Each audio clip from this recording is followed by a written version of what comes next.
It's great to be here. Hello, DappCon. And thank you to our friends from Gnosis for hosting. It's always a great conference. I'm here today with a special announcement, so stay tuned for that. But I wanted to share some of our journey with Celo, and for those of you who've been following the space, you will have seen that Celo recently put forward a proposal that then passed to become a layer 2 to Ethereum. Really exciting time for us, lots of momentum. You know, we as a chain have always been from the early days very focused on real world adoption, and you know, as you all know here, you're all builders. This stuff is hard, and it sometimes takes multiple years to figure out all the pieces that are required to actually get that flywheel started. But for us, this year has been really great. Last 6 months, active addresses have grown over 500%. And a lot of that comes from real-world adoption. And so for this talk today, I wanted to start just by sharing some of the things that we have learned over the years and sort of have built into Celo that we feel, even though they're kind of maybe smaller tweaks compared to other protocols, have really unlocked that real-world adoption and giving regular people access to Web3.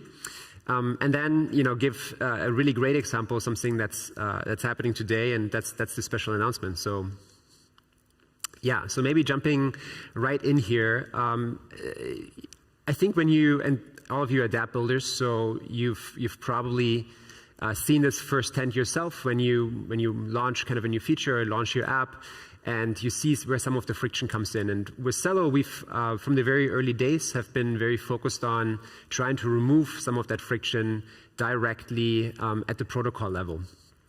And of course, we're talking about Africa here today. And you know, when you look at many of the use cases that we're seeing, micropayments, microcredit, having super low fees obviously is non-negotiable, right? You can't enable use cases where, you know, there's payments sort of in sort of cents equivalent being exchanged, and you know, saying, oh, you know, it's fine to have a even 1 cent fee on those. So that's the first one. Obviously, high throughput is important at the chain level.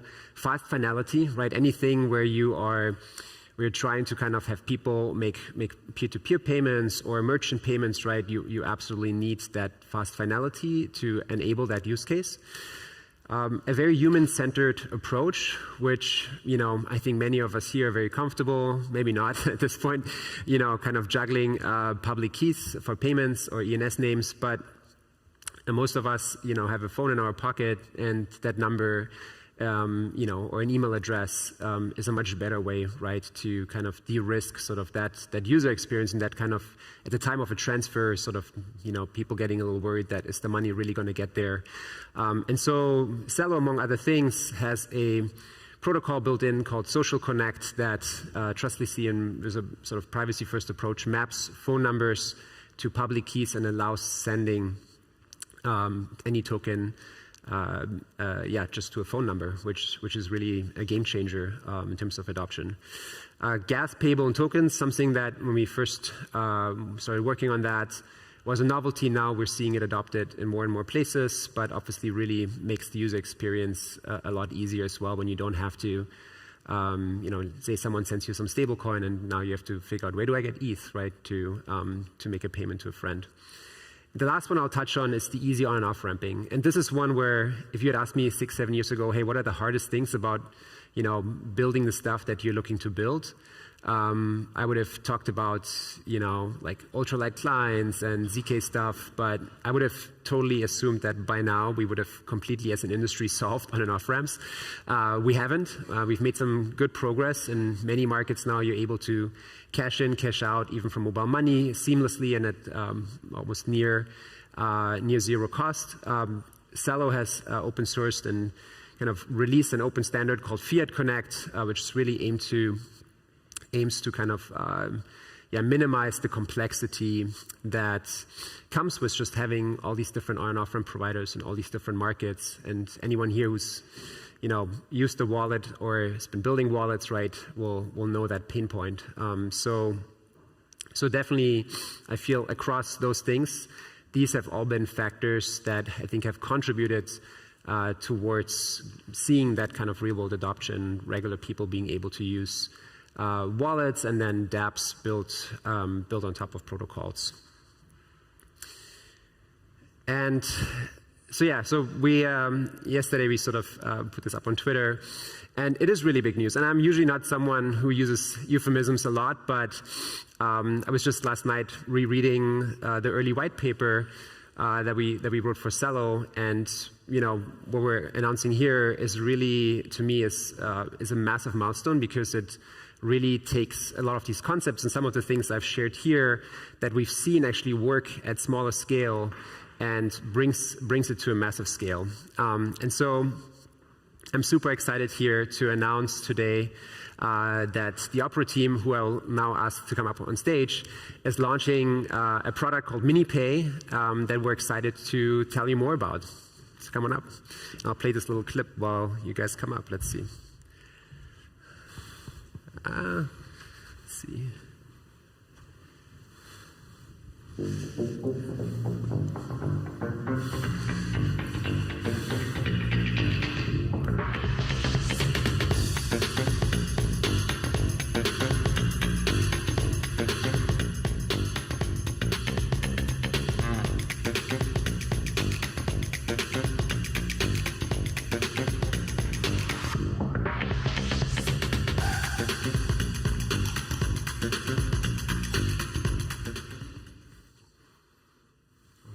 Yeah. Thanks, nice. Rene.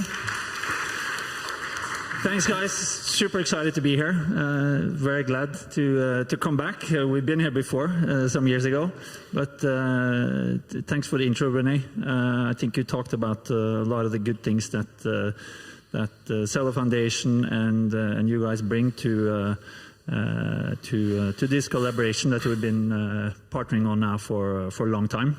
We're going to show you a little bit of a demo sneak peek on this MiniPay app in a second. But just quickly on Opera, in case you don't know much about us, we have been present in Africa for many, many years, I think close to 20 years. We built this very popular browser called Opera Mini that is addressing some of the fundamental challenges on the continent. And now we hope and think and believe that we're going to take this a step further with this MiniPay app of bringing even more people online, allowing people to participate in the financial system with all the good tech that is brought into the app. So without that, I'll pass it on to the guys here. But so I'm Jørgen Arnesen. I'm based in the Oslo office of Opera. Been with Opera for many years, and been active on African continent for many, many years. So, Charles, I'll pass it over to you. Mm-hmm. Yeah, I'm mic'd up, so can you? Is it on? Yeah. Okay. Yeah. So I'm Charles. I'm the head of product for MiniPay. Super excited to be here with you today and really, show the world what we've been up to with Cello over the past few months. With MiniPay, we're really trying to build a wallet that just works, right? A stablecoin wallet that you can use just as the cash wallet in your back pocket. Something that we hope drastically reduces what you need to understand to use a crypto wallet, that you don't even have to think about that this is a crypto wallet. And we really wanted to build something for Africa where we have a huge user base and make this integrated in our most popular browser. So I'll pass this to Rosie. Yeah. Okay. Hey everyone. My name is Rosette, short Rosie. I'm product marketing director at Opera, actually. So I'm working on all of our mobile browsers. So it's very exciting for us to, launch MiniPay together with the Cello team. I think over the past months, there's been a lot of research going into this also from our side, talking to our users, seeing what kind of pain points that they're having. And it's exciting to see that this is actually something that we're addressing with MiniPay now. So let's see how it will go. I'm very excited about it. So I'm passing it on to our colleague Tosin, who is the product marketing manager for MiniPay. Hi everyone, I'm Tosin and I'm Product Marketing Manager for Web3 products at Opera. And I've been working on MiniPay. I'm actually here today all the way from Lagos, Nigeria. And as you can imagine, this product is very close to home because we've put in a lot of effort to make sure that, you know, the features that we're rolling out with this product are tied directly into the actual circumstances, the actual pain points, problems that people in the region, people in these markets where Opera Mini is active have, and to try to use Web3 to solve real world problems, real problems that people have that are plaguing them every day, and to try to kind of bridge that gap that exists between the people and access to financial products. Thank you. Thank you, guys. Yeah, and this is really a very special moment. And, you know, usually with these things, there's an announcement, and then it's like, okay, when is this thing going to launch? And the great news here, it went live this week.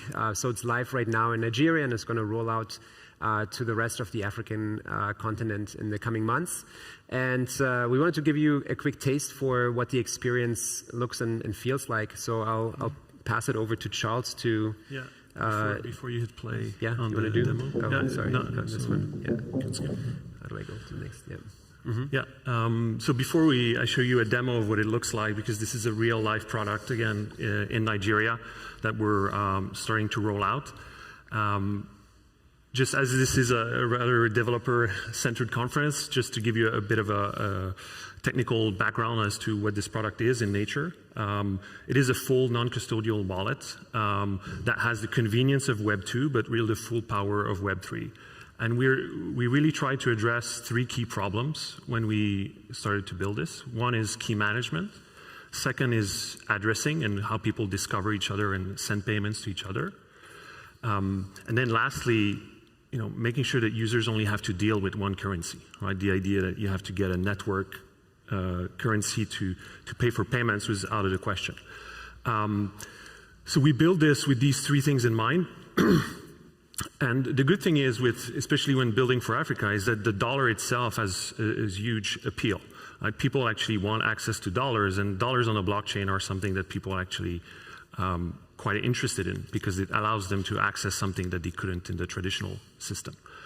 So MiniPay is really a P2P payment-oriented wallet that is fully non-custodial and runs on the Celo blockchain, and uses a lot of, well, everything that Rene has mentioned at the start.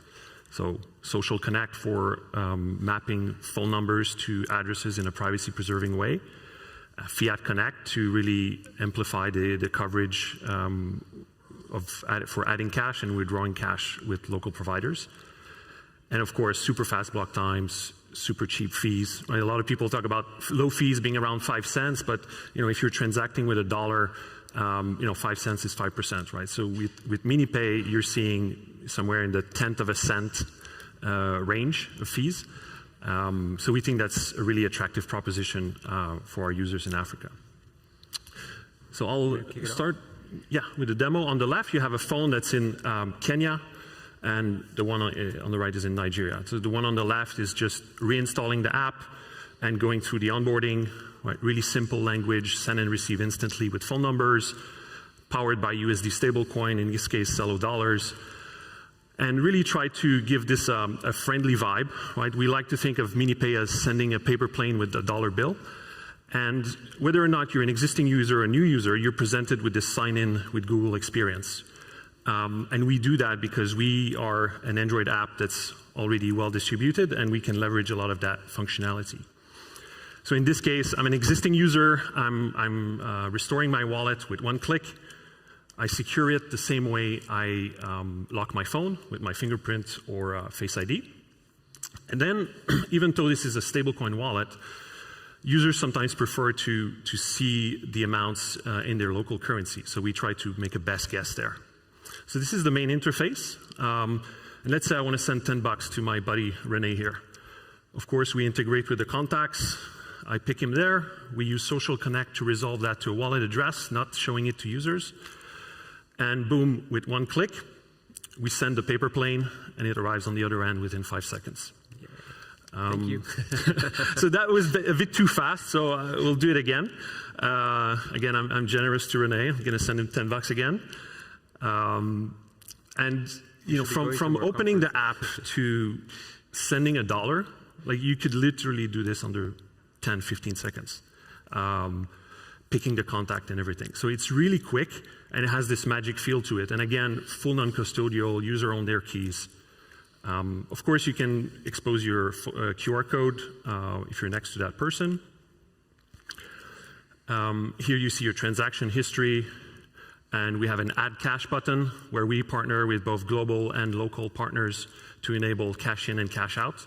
This is an example of a local partner in Kenya and Nigeria called Fundbank. And a key part here is that the minimums are very low, right? So someone can go in and buy $1 with their stablecoin, with their local fiat currency. So it's really appropriate for that kind of user base. And also, you know, we are a browser and a wallet, which means that this opens up opportunities for Dapp developers to integrate with MiniPay. And there, we really want to elevate the experience by having automatic connection, again, fees paid in CUSD, so that users don't have to deal with more than one currency. So if you're a developer building on Cello or curious about building on Cello, then please come talk to us and we'll help you out. Amazing. Wow. Awesome. Yeah.